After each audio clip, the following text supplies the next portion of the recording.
கர்த்தரும் இரட்சகருமாகிய இயேசு கிறிஸ்துவின் இனிய நாமத்தினாலே உங்கள் யாவருக்கும் வெளிச்சத்தின் பாதை என்ற இந்த நிகழ்ச்சியின் மூலமாக மற்றும் ஒரு புதிய மாதத்திலே உங்களை சந்திப்பதில் மிகுந்த மகிழ்ச்சி அடைகிறேன். கர்த்தர் நல்லவர், அவர் கிருபை என்றும் உள்ளது.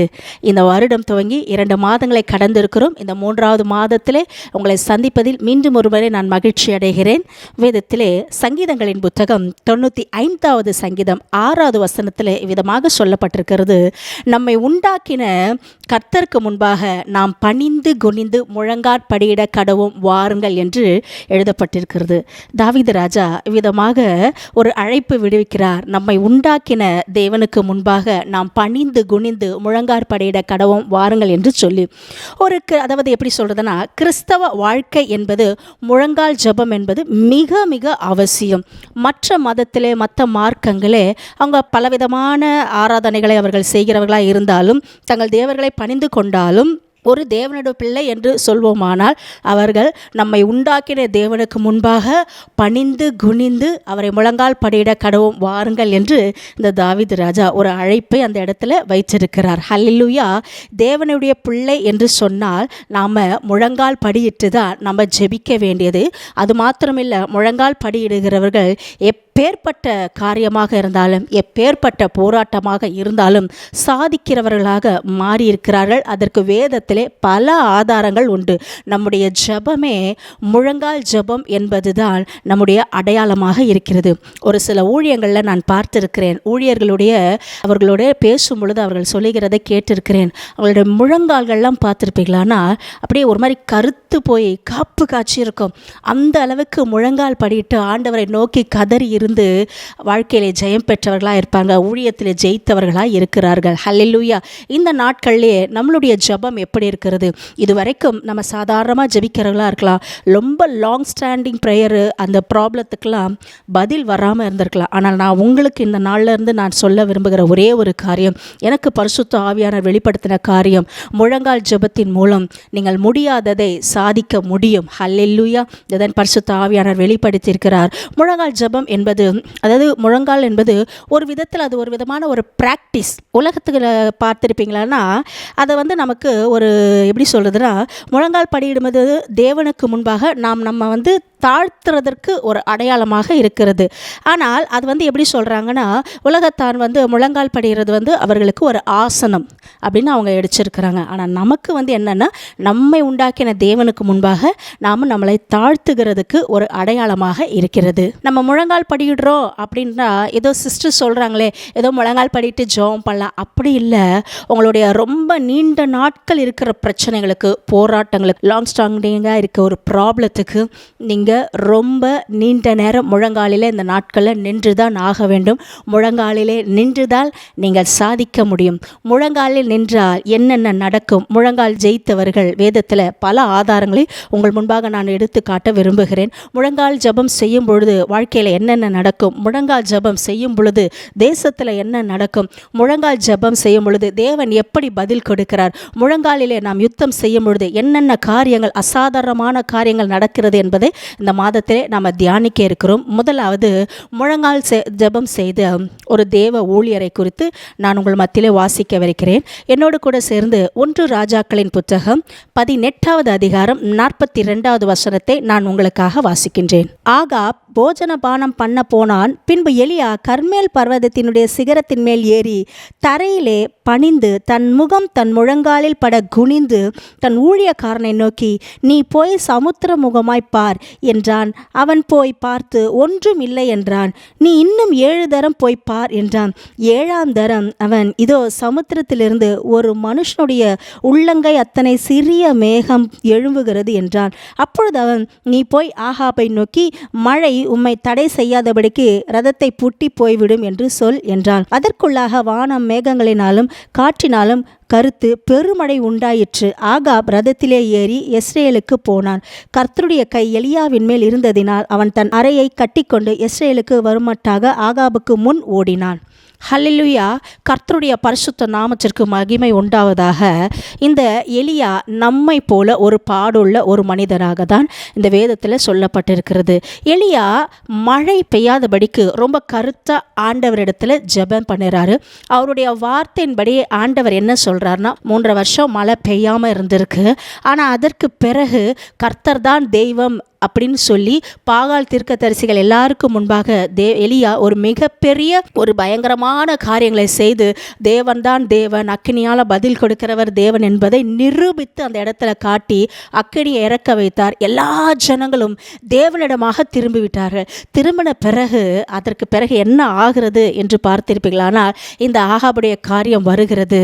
அவங்க ஜனங்களை ஆண்டவர் பக்கமாக திருப்பினது மாத்திரம் இல்லை, 18வது அதிகாரம் 42வது வசனத்தில் பார்க்கிறீங்களா, ஆனால் இயற்கையே மாற்றி மழை பெய்ய அதாவது இயற்கையை மாற்றி மழை பெய்ய செய்தது என்னன்னா அவருடைய அந்த முழங்காலின் ஜெபம். ஹல்லேலூயா.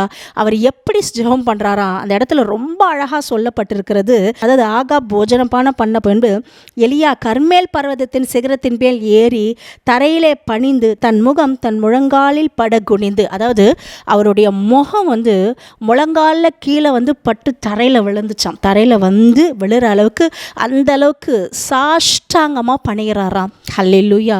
நான் முகமதியர்களை அநேகரை பார்த்துருப்பேன். அவர்களை பக்தியை குறித்து நான் பல நேரத்தில் ஆச்சரியப்பட்டிருக்கிறேன். ஏன்னா நல்லா நம்ம கூட உட்காந்து பேசிகிட்டு இருப்பாங்க. நான் நிறைய பேர்கிட்ட நிறைய கம்யூனிகேஷனில் நான் பேசியிருக்கேன். கர்த்தருடைய பரிசுத்த நாமத்திற்கு ஸ்தோத்திரம். ஆண்டவரை பற்றி கிடைக்கிற நேரத்தில் அவங்கக்கிட்ட நான் சொல்லுவேன். ஆனால் ஒரு டைம் வரும்போது அவங்க அந்த தொழுகைக்கு போகிற அந்த நேரம் வருதுன்னா இமிடியேட்டாக அது எந்த இடம்னு கூட பார்க்க மாட்டாங்க. அவங்க என்ன பண்ணுவாங்க, ஒரு டவலை விரிச்சு போட்டு அப்படியே முழங்காலில் உட்காந்துருவாங்க. அவங்களோட பக்தி அவ்வளோ பயங்கரமானது. அந்த தெய்வத்துக்கு முன்னாடி என்ன பண்ணுறாங்க, அவங்க முழங்கால் படிக்கிட்டு அப்படியே உட்காந்துடுறாங்க சாஷ்டாங்கமாக. நாம் இந்த நாட்களில் அப்படி சாஷ்டாங்கமாக முழங்கால் படிக்கிறவங்களா நம்ம இருக்கிறோமா? எலியா அப்படி முழங்கால் படிட்டு இருக்கிறாராம். தன்னுடைய முகம் தரையில் குனிஞ்சு விழுற அளவுக்கு அவர் என்ன பண்ணியிருக்கிறாராம், முழங்கால் படிட்டு இருக்கிறாராம். ஏன் எலியா முழங்கால் படிட்டு ஜெபித்தார்னா, மழை திரும்ப பெய்யணும் அப்படின்றதுக்காக அவர் ஜெபித்தாராம்.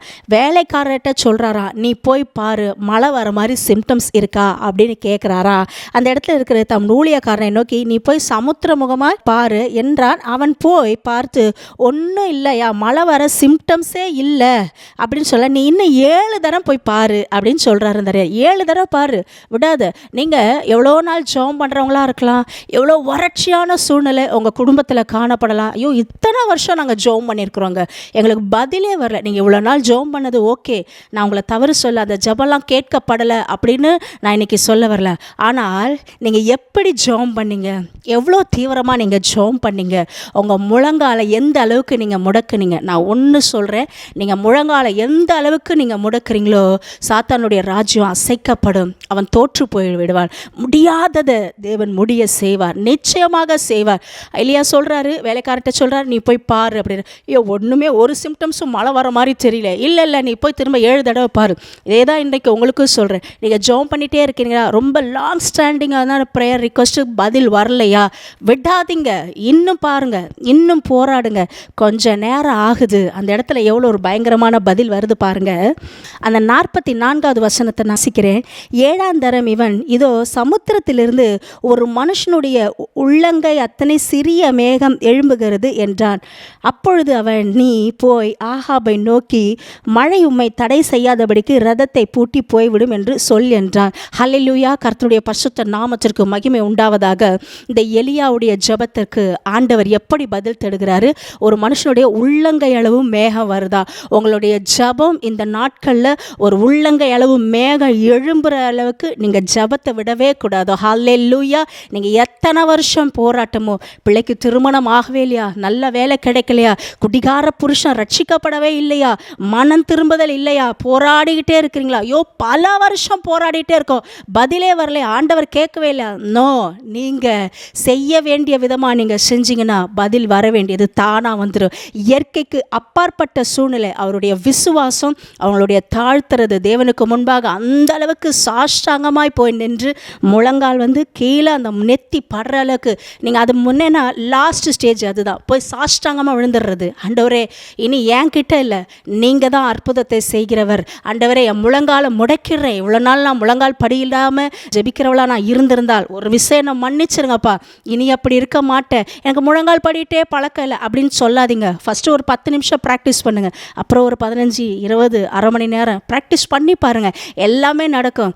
ஒரு காலையில் சுகர் பேஷண்ட்டு ஒரு 45 மினிட்ஸ் நடந்தால் சுகர் குறையுன்றாங்க, இன்சுலின் லெவலை அதிகமாக, அதாவது அந்த ஒரு கரெக்ஷனில் வந்துடும். அதாவது எப்படி சொல்கிறதுனா நார்மலாக இருக்கும்னு டாக்டர் சொல்கிற அந்த பேச்சை கேட்டு என்ன பண்ணுறாங்க, அதிகாலையிலே எவ்வளோ சகோதரிகள் அதிகாலையிலே போயிடுறாங்க வாக்கிங்க்கு. நான் பார்ப்பேன், அது தப்பு இல்லை, நம்மளாலும் வாக்கிங்க்கெலாம் போகிற பழக்கம் இருக்குது. ஆனால் அதை காட்டிலும் தேவனுடைய வசனம், தேவனுடைய வார்த்தைக்கு எவ்வளோ வல்லமை இருக்குது. முழங்கால் படியிட்டு ஆண்டவர் சமூகத்தில் அவர் சொல்கிற வார்த்தைக்கு கீழ்ப்படிஞ்சு நீங்கள் அப்படியே சாஷ்டாங்கமாய் விழுகும்போது உங்களுடைய நீண்ட நாட்களுடைய பிரச்சனை ஒரு முடிவுக்கு வரும். வறட்சி, அந்த தேசத்தில் வறட்சி, 3 வருஷம் மழை இல்லை, பஞ்சம் வந்துடுச்சு, வானம் அடைக்கப்பட்டிருக்கு. எலியாவோட ஜெபத்து நிமித்தம் திரும்ப அதே எலியா ஜெபிக்கிறாரு, வானம் திறக்கப்படுது. எப்படி திறக்கப்படுது? அவருக்கே ஒரு விசுவாசம் இருக்கா, போய் கேட்கிறாரு, வந்துருச்சா, மழை வருதா, போய் பாருன்னு சொல்கிறாரு. உங்கள் ஜபத்துக்கு பதில் வருதான்னு நீங்கள் பார்த்துக்கிட்டே இருக்கணும். ஆண்டவரே நான் உங்களை விட மாட்டேன், உள்ளங்க இளவு மேகம் எழும்புற வரைக்கும் நான் விடவே மாட்டேன் ஆண்டவரே, எங்களுக்கு இந்த ஜபத்துக்கு பதில் வந்தே ஆகணும். ஹல்லேலூயா. ஏன்னா பிசாசுடைய தந்திரம் என்ன தெரியுமா? நீ ஜெயிச்சிடக்கூடாது, நீ ஆண்டவரை முழுமையாக ஜெபம் பண்ணி நீ பதிலை வாங்கிடக்கூடாது. ஏதாவது ஒரு காரணத்தை உனக்கு காட்டி, ஏதாவது ஒரு சூழ்நிலையை உனக்கு மாற்றி போட்டு திரும்ப அவனுடைய ஜெபத்தை முடக்கி வைக்கிறது தான்.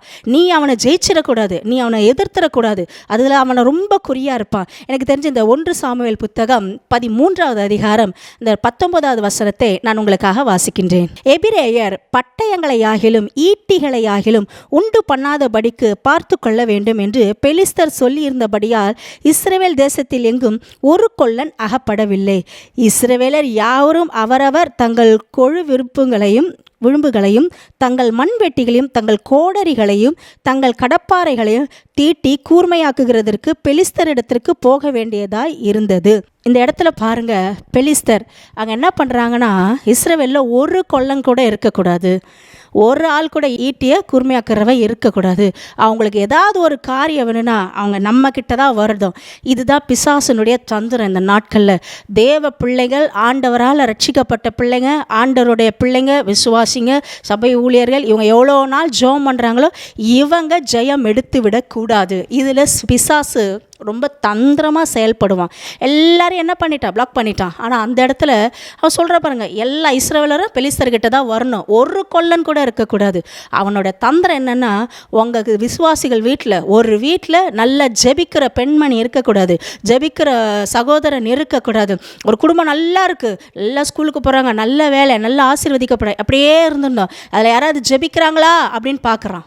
யாராவது நல்ல திறப்பில் நிற்கிறாங்களா, யாராவது வாக்குத்தத்தத்தை சுதந்திரித்து கொண்டு ஜெபம் பண்ணுறாங்களா, யாராவது ஆண்டவர்கிட்ட போராடி அவனோட பிளானு இந்த மாதிரி ஜெபிக்கிறவங்க, இப்படி போராடுறவங்க, இவங்களை டார்கெட் பண்ணு, இவங்களை பிடிச்சிரு, இவங்களை முடக்கணும், இவங்க என்கிட்ட தான் வரணும், என்னை மீறி என்னை எதிர்த்துடக்கூடாது. ஏன்னா இவங்க முழங்காலில் நின்னாங்கன்னா ஜெயிச்சிடுவாங்கன்றது சத்துருக்கு நல்லா தெரியும். நான் உங்களுக்கு ஒரு ஆலோசனை சொல்கிறேன், ஆண்டவருடைய பரிசுத்த நாமத்திற்கு மகிமை உண்டாவதாக. இத்தனை வருஷம் நீங்கள் ஜெபம் பண்ணிகிட்டே இருக்கிறீங்களா, உங்களுக்கு பதில் வரவே இல்லையா? ரொம்ப நீண்ட நாட்கள் பிரச்சனையா? ஐயோ எனக்கு வரவே இல்லையே ஆண்டவரே, நாங்கள் இன்னும் எவ்வளோ நாள் இதுக்கு போராடிட்டு இருக்கோம். நீங்கள் கேட்குறீங்களா? அந்த பெலிஸ்தர் மாதிரியே நீங்கள் திரும்ப போராடி திரும்ப விட்டுட்டு திரும்ப பழைய காரியங்களே நீங்கள் செய்யணும்னு பிசாசின் தந்திரங்களுக்கு நீங்கள் எதிர்த்து நிற்கணும்னா நீங்கள் ஒரு காரியம் செய்யுங்க. நீங்கள் முழங்காலில் நின்று கைகளை தூக்கி கரங்களை உயர்த்தி ஆண்டவர்கிட்ட கதற ஆரம்பிங்க. நீங்கள் விடுற கண்ணீர், நீங்கள் எவ்வளோ நாட்கள் கதறிக்கிட்டே இருக்கணும் அப்படின்றது தேவனுடைய சித்தமே இல்லைங்க. தேவனுடைய சித்தம் கிடையாது. ஆனால் நீங்கள் சரியான அந்த ரூட்டை பிடிச்சிடக்கூடாது. அதில் பிசாசு தந்திரமாக உங்கள் வாழ்க்கையில் செயல்படுறாங்க. இப்போ அந்த ரூட்டை நீங்கள் கரெக்டாக கண்டுபிடிச்சிடணும். இதுதான் வழி, முழங்கால முடக்கிறது தான். நம்ம இத்தனை வருஷம் பிரச்சனையில் போராடுறது நமக்கு முடியும்னா ஏன் முழங்காலில் நின்று நம்மளால் ஜெயம் எடுக்கிறது ஏன் நம்மளால் முடியாது? அந்த வழியை, இத்தனை வருஷம் வழியை காட்டில தேவ சமூகத்தில் ஒரு 1 மணி நேரமோ 2 மணி நேரமோ நம்ம நீல் டவுனில் நின்று முழங்கால் படியும் பொழுது சாத்தானுடைய ராஜ்யம் அசைக்கப்படும், அவன் அழிவான். ஹல்லேலூயா. உங்கள் குடும்பத்திற்கு விரோதமான பிரச்சனைகளை என்ன கொண்டு வந்தாலும் தேவன் முன்னின்று என்ன பண்ணுவார், அது எல்லாவற்றிலும் உங்களுக்கு ஜெயம் கொடுக்கிறவர்களாக இருப்பாங்க. இந்த எலியா ஜெபித்தார், எவ்வளோ வல்லமையாக ஜெபம் பண்ணார் பாருங்க. மழை வருதா போய் பாருன்னு சொல்கிறார், இல்லை வரல. 7 தடவை போய் பாரு. உங்கள் ஜெபம் கூட அப்படி தான் இருக்கு. ஜெபம் பண்ணுறீங்களா, பதில் வரலையா, இல்லை இன்னும் பண்ணுங்கள். அன்றைக்கி தான் ரொம்ப தீவிரமாக ஜெபம் பண்ணிட்டு வந்திருப்பீங்க, ஃபாஸ்டிங் ப்ரேயர் பண்ணி ஜெபம் பண்ணிட்டு வந்திருப்பீங்க. அன்றைக்கி திடீர்னு ஒரு பிரச்சனையை கொண்டு வருவான் பிசாசு. ஐயோ இப்போ தான் உபவாசம் போட்டு இவ்வளோ நேரம் ஜெபம் பண்ணிட்டு வந்தேன், திடீர்னு ஒரு பிரச்சனையை கொண்டு வரானே, திடீர்னு ஒரு போராட்டம் கொண்டு. அப்போ நம்ம ஜெபிச்சதுக்கு பதில் இல்லையா? இல்லை இல்லை இல்லை இல்லை, நீங்கள் ஜெபித்ததற்கு பதில் வரும்னு தெரிஞ்சுதான் என்ன பண்ணுறான், உங்களோட விசுவாசத்தை குலைக்கிறதுக்காக அப்படிப்பட்ட சில காரியங்களை கல்லெறிஞ்சிக்கிட்டே இருப்பான். இல்லை இதை நீ ஜெபம் பண்ணுறியா, சரி அதில் எந்த வழி இருக்குது, எந்த இடத்துல ஹோல்ஸ் இருக்குது, எந்த இடத்துல உன்னை தாக்க முடியும்னு பார்த்துட்டு இருப்பான். ஏதாவது ஒரு வழி இருக்குதா பார்த்துட்டு இருப்பான். அதில் ஒரு குற்றம் கண்டுபிடிச்சி, இல்லை இந்த காரியம் நடக்காது, வர வேண்டிய ப்ரொமோஷன், ஓ இங்கே ஒரு பிளாக் மார்க் இருக்குது, இங்கே உனக்கு வர முடியாது, இது கஷ்டம் அப்படின்னு சொல்லும்போது என்ன ஆகிடும், சோர்ந்து போய்டும். ஐயோ என்ன பண்ணுறது, இவ்வளோ போராடணுமே. நோ நோ நோ நோ, கிடையவே கிடையாது, நான் விட மாட்டேன். கர்த்தர் எனக்காக செய்வார், கர்த்தர் எனக்காக செய்வார். ஹல்லேலூயா. இயேசு ஒரு இடத்துல அப்படியே வரார் சீஷரோட. அது எரிகோவில் தான் நினைக்கிறேன், எரிகோக்கு சமீபமாய் தான் அவர் வந்துட்டுருக்கிறாரு. 2 கண்ணும் குருடான ஒரு மனுஷன். அவ்வளோ நாள் அவர் என்ன பண்ணுறாரு, பிச்சை கேட்டுகிட்டே இருக்கிறார். அந்த இடத்துல இயேசு வராரு அப்படின்னு தெரிஞ்சிருச்சு. வந்தார்னு தெரிஞ்ச உடனே, இயேசுவே இயேசுவே இயேசுவே, தாவீதின் குமாரனே எங்களுக்கு இறங்கும் அப்படின்னு சொல்லி கத்துறாரு. உடனே இயேசு நின்றுட்டார் அந்த இடத்துல. ஹல்லேலூயா. கர்த்தருடைய பசுத்த நாமத்திற்கு மகிமை உண்டாவதாக. இயேசு அந்த இடத்துல நின்றுட்டாரு. எல்லாம் அதட்டுறாங்க, எல்லாம் ஏய் சட்டம் போடாத, ஏய் கூச்சல் போடாத, அமைதியாரு அப்படின்னு சொல்கிறாங்க. இந்த குருடை யோசிச்சா, ஓ ரைட்டு, இவ்வளோ நாள் நம்ம கூப்பிடும்போது யாரும் நம்மளை தடை பண்ணல, ஆனால் நம்ம இப்போ சத்தத்தை உயர்த்தி நம்ம கூப்பிடும்போது இவ்வளோ பேர் நம்மளை தடைப்படுத்துகிறாங்களா, ஓகே நான் விட மாட்டேன், நீங்கள் எவ்வளோதான் எனக்கு தடைப்படுத்தினாலும் நான் கூப்பிடுவேன், தாவீதின் குமாரனே எங்களுக்கு இறங்கும் அப்படின்னு சொல்லிட்டு அவர் என்ன பண்ணார், சத்தத்தை உயர்த்தி கூப்பிடும் பொழுது இயேசு அந்த இடத்துல நின்றுட்டார். அந்த இடத்துல நின்றுட்டு என்ன சொல்கிறார், நான் உனக்கு என்ன செய்யணும் அப்படின்னு கேட்குறேன். நான் பார்வையடைய விரும்புகிறேன் அப்படின்றாரு. இதை செய்ய எனக்கு வல்லம் உண்டு, நீ விசுவாசிக்கிறியா? ஆமாம் ஆண்டவரே நான் விசுவாசிக்கிறேன். ஹல்லேலூயா. உங்களை ஜபிச்சுட்டு இவ்வளோ நாளாக இருக்கும் பொழுது யாரும் தடைப்படுத்தியிருக்க மாட்டாங்க, ஒரு பிரச்சனையும் வந்திருக்காது. அப்போல்லாம் ஆண்டவர் பார்த்துட்டே தான் இருக்கிறாரு. ஆனால் நீங்கள் என்னைக்கு முழங்கால் படியிற்று, தாவீதின் குமாரரே, யெகோவா ஈரே, யெகோவா நிசி, நீங்கள் எங்களுக்கு ஜெயம் கொடுக்கிறவர் அப்படின்னு விசுவாச அறிக்கை செய்து ஆண்டவரிடத்தில் கூப்பிடும் பொழுது அப்போ தான் பிரச்சனைகள் உங்களுக்கு வரும். பதல ஷக்கரமா ஹல்லேலூயா மெஷ்கெரபலபா. கர்த்தருடைய பரிசுத்த நாமத்திற்கு மகிமை உண்டாவதாக. நீங்கள் இந்த நாளில் இருந்து கூப்பிடுகிறவர்களாக மாறணும். இன்னும் உங்கள் சத்தத்தை உயர்த்தி ஆண்டவரை கூப்பிட்டு நீங்கள் வாழ்க்கையில் ஜெயம் பெற்றவர்களாய் மாறணும். எப்படி ஜெயம் பெற முடியும்? முழங்காலில் நின்று முடியாததை நீங்கள் முடிய செய்கிறவர்களாய் நீங்கள் மாறுவீர்கள். ஹல்லேலூயா. 1 சாமுவேல் புத்தகத்தில் நம்ம பார்த்தோம் பார்த்தீங்களா, ஒரு கொல்லன் கூட அகப்படவில்லையா. எவ்வளோ தந்திரம் பாருங்கள், இந்த பெலிஸ்தருக்கு எவ்வளோ தந்திரம் பாருங்கள். இஸ்ரேல் ஜனங்க ஜெயம் எடுத்திருக்கூடாது. ஒவ்வொரு குடும்பத்திலும் இருக்கிற நீங்கள் தான் கொல்லன்களாக ஆண்டவர் உங்களை வச்சிருக்கிறார். அம்மா தகப்பனே தாயாரே, நீங்கள் யார் இந்த நிகழ்ச்சியை நீங்கள் பார்த்துட்ருக்கீங்களோ எனக்கு தெரியாது. உங்களை தான் உங்கள் குடும்பத்தில் ஒரு கொல்லனை போல வைத்திருக்கிறார். உங்களை ஈட்டிகளாகவும் பட்டயங்களாகவும் தேவன் முன்குறித்திருக்கிறார். நீங்கள் இன்றைக்கி பட்டயங்களை எடுத்து நீங்கள் யுத்தம் செய்யாமல் நீங்கள் இருந்தீங்களானா உங்களுக்கு அடுத்து வருகிற ஜெனரேஷன் அவங்க பட்டயம் இல்லாமல் வெறுமையாக அடிமைகளாக போய் பிசாசுக்கிட்ட நிற்பாங்க. அன்றைக்கி இஸ்ரவேல் ஜனங்கள்லாம் அப்படி தான் அடிமையாக இருந்தாங்களாம். பார்வோன் அவனை எவ்வளோ ஒடுக்கிக்கிட்டே இருந்தானா. நம்ம ஜெனரேஷன் அந்த மாதிரி இருக்கக்கூடாது. அவங்க போய் சத்துருக்கிட்ட என்ன பண்ணுது, பட்டயம் இல்லாமல் இருக்கிறவங்களாம் இருக்கக்கூடாது. அவங்ககிட்ட போய் அடிமையாக இருக்கக்கூடாது. நம்ம முழங்காலில் நின்று ஓ பட்டயத்தை பிடித்தவர்களாக, ஓ முழங்காலை அக்கினியாய் மாற்றுகிறவர்களாக தேவனை நோக்கி நாம் கதறி போராடி ஜெபித்து நம்ம குடும்பங்களுக்கு ஜெயம் பெற்றவர்களாய் நம்ம மாற வேண்டும். இதுதான் கர்த்தருடைய சித்தம். இதற்காக தான் ஆண்டவர் ரொம்ப நாள் நம்மளை வெயிட் பண்ணுறாரு. ஆண்டவர் ஜெபத்துக்கு பதில் கொடுக்கலை அப்படி இல்லை, ஆண்டவர் ஜெபத்தை கேட்கவே இல்லை அப்படின்னு நம்ம சொல்ல முடியாது. எனக்கு தெரிஞ்ச ஒரு சாட்சியை நான் கேட்டிருக்கேன். பல வருஷத்துக்கு முன்னாடி இந்த சாட்சியை கேட்டேன். என்னை வழி நடத்தின ஒரு சகோதரி அந்த வார்த்தையை சொன்னாங்க. ஒரு குடிகாரனா, பயங்கரமான ஒரு குடிகாரன். அந்த மனுஷெல்லாம் திருந்துவான்றது நம்பிக்கையே இல்லை. ஆனால் அந்த குடிகாரனுக்கு எனக்கு ஊழியத்தில் ஒரு கணவர் வேணும், நான் ஊழியக்காரர் தான் கல்யாணம் பண்ணிக்குவேன் அப்படின்னு சொல்லிட்டு ஒரு மக என்ன பண்ணியிருக்கிறாங்க, தெரியாமல் போய் கல்யாணம் பண்ணிகிட்ருக்காங்க. ஆண்டவர் தான் அதை நடத்தியிருக்கிறாரு, ஆண்டவர் நடத்தலைன்னு சொல்ல முடியாது. அப்போது திருமணம் ஆனதுலேருந்து அவ்வளோ பயங்கர குடிகாரராம் அவர். பல வருஷங்கள் அவங்க நாட்களில் இப்படி விரயமாக போயிட்டே இருந்ததான். ஒரு நாள் அவங்க குடிச்சிட்டு வந்து அவங்க ஹஸ்பண்ட் அப்படியே வாமிட் பண்ணி படுத்து கிடந்தாராம். இந்த மகள் சொன்னாங்களா, ஆண்டவரே எவ்வளோ போராடி ஜெபம் பண்ணுறேன்னு, கண்ணீர் தாரையாக ஓடிச்சான். எவ்வளோ நான் போராடி ஜெபம் பண்ணிகிட்ருக்கேனே, எவ்வளோ போராடுறேனே, நான் உங்களுக்கு பக்தியாக இருந்த பிள்ளை தானே ஆண்டவர், எனக்கு ஏன் இப்படிப்பட்ட ஒரு வாழ்க்கை ஆண்டவர், ஏன் எனக்கு இப்படிப்பட்ட ஒரு கணவர், நான் என்ன குறை செய்தேன் அப்படின்னு அவங்க கணவர் படுத்திருந்த இடத்துலையே முழங்கால் படிட்டு ஆண்டவரை நோக்கி அழுகுறாங்களாம். அவங்க அழ அந்த கண்ணீர் வந்து அந்த கணவருடைய காலில் விழுந்துதான். கணவருடைய அந்த காலில் தண்ணி விழ தூக்கத்துலேருந்து எழுச்சிட்டாராம். ரொம்ப குடிச்சிட்டு ஆகாசமாக படுத்திருந்தார். திடீர்னு எழுச்சிட்டாராம். எழுச்சிட்ட உடனே அவர் கேட்குறாராம், ஏம்மா ஏன் அழுகுற, என்ன ஆச்சுன்னாராம். இல்லைங்க, நீங்கள் மனம் திரும்பணும், நீங்கள் இப்படி குடிச்சிட்டு இப்படி இருக்கிறது எனக்கு சித்தம் இல்லை, எனக்கு விருப்பம் இல்லை, உங்களுக்கு ஏதாவது ஆயிடுச்சுன்னா என்ன பண்ணுறது, நான் தனியாக ஆகிடுவேனே அப்படின்னு சொல்லி அவ்வளோ அழுதுட்டு அவங்க முன்னாடி அழும்போது இவர் மனசு உள்ளம் உடஞ்சிச்சான். அந்த இடத்துல அன்னைக்கு முடிவு எடுத்தாராம், இனிமேல் நான் குடிக்கவே மாட்டேன், இனிமேல் நான் புது மனுஷனாக மாறுவேன்னு அவர் சொல்லினாராம். அந்த சகோதரியோடைய அந்த முழங்கால் ஜெபம், அந்த மகளுடைய அந்த முழங்கால் ஜெபம் ஒரு கணவரை, நீண்ட நாள் குடிகாரனாக இருந்த ஒரு கணவரை மாற்றினது. விடாப்பிடையாக போராடி இருக்காங்க. அந்த நாளில் தேவன் ஒரு ரட்சிப்பை கட்டளையிட்டிருக்கிறார். இன்றைக்கி அவங்க 2 பேரும் குடும்பமாய் செய்கிற ஊழியக்காரர்களாக இருக்கிறார்கள். ஹல்லேலூயா. நீங்கள் எத்தனை நாட்கள் இன்னும் பிரச்சனைகளில் இருக்கிறீங்க? எத்தனை பேர் இன்னும் முழங்காலை முடக்காமல் ஏனோ தானோ அப்படின்னு நாங்களும் ஜெபிக்கிறோன்னு கடமைக்கு செய்கிறவர்களாக இருக்கிறீங்களா? இல்லை, ஆண்டவர் உங்கள் காரியங்களெல்லாம் கையில் எடுத்திருக்கிறார். அந்த நாட்களில் என் பிள்ளைங்க இவ்வளோ நாட்கள் இவ்வளோ பிரச்சனையில் இருக்கிறது தேவனுடைய சித்தமே இல்லை. உங்கள் ஃபைலெல்லாம் ஆண்டவர் மூவ் பண்ண ஆரம்பிச்சிட்டாரு. ஆண்டவர் சைன் போட போகிறாரு. நிறைய பேருக்கு ஆண்டவருடைய நீங்கள் அனுப்பின ரிக்வெஸ்ட்டுக்கெலாம் ஆண்டவர் சைன் போட போகிறாரு. பதில் சீக்கிரத்தில் கடந்து வர போகிறது. நீங்கள் முழங்காலில் நின்று தாவீதின் குமாரனே எங்களுக்கு இறங்கும் என்று கேட்டு ஜெயம் பெற்றவர்களாய் நீங்கள் மாறப்போகிறீர்கள். ஹல்லேலூயா. நாம் இப்பொழுது கண்களை மூடி நாம் ஜெபிக்கலாமா? எங்கள் அன்பின் பரலோக பிதாவே, ஆசீர்வதிக்கப்பட்டதனால இந்த நல்ல வேலைக்காக உம்மை துதிக்கின்றோம், ஸ்தோத்தரிக்கிறோம் ராஜா. இந்த நாளில் முழங்காலில் எப்படி ஜெயம் எடுக்க வேண்டும் என்பதை நாங்கள் தியானித்தோம் ஆண்டவரே. ஏசப்பா, எலியா ஜெபித்தது போல, கருத்தாய் ஜெபித்தது போல ஒரு உள்ளங்கை அளவு மேகம் எழும்பினதே, அதே போல இந்த நாட்களில் இந்த செய்தியின் வாயிலாக கேட்டிருக்கிற ஒவ்வொரு சகோதர சகோதரிகளும் முழங்கால் படியிட்டு ஜெயம் பெற்றவர்களாய் மாற வேண்டும். உள்ளங்கை அளவு மேகம் எழும்பும் வரை ஜெபத்தை விடக்கூடாது. இயேசுவின் நாமத்தினாலே தாவீதின் குமாரனே என்று உம்மை அழைத்து ஆண்டவரே ஜெபத்திற்கு பதிலை பெற்றுக்கொள்ள வேண்டும். நீண்ட நாட்கள் போராட்டங்கள் பிரச்சனைகளுக்கு இந்த நாட்களில் முழங்கால் படியிட்டு உம்முடைய பிள்ளைகள் ஆண்டவரே கை தூக்கி ஜெபிக்கும் பொழுது, கரங்களை உயர்த்தி ஜெபிக்கும் பொழுது பரலோக தேவன் நீர் கேட்டு ஆமென்றும் ஆமென் என்று பதிலை கொடுக்க போகிறதற்காக நாங்கள் நன்றி பலிகளை செலுத்துகிறோம் ராஜா.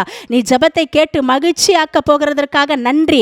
ஒவ்வொரு பிள்ளைகளை சாட்சியாய் மாற்ற போகிறதற்காக நன்றி செலுத்துகிறோம். இயேசு கிறிஸ்துவின் மூலம் ஜெபத்தை ஏறெடுக்கிறோம் எங்கள் நல்ல பிதாவே, ஆமென்.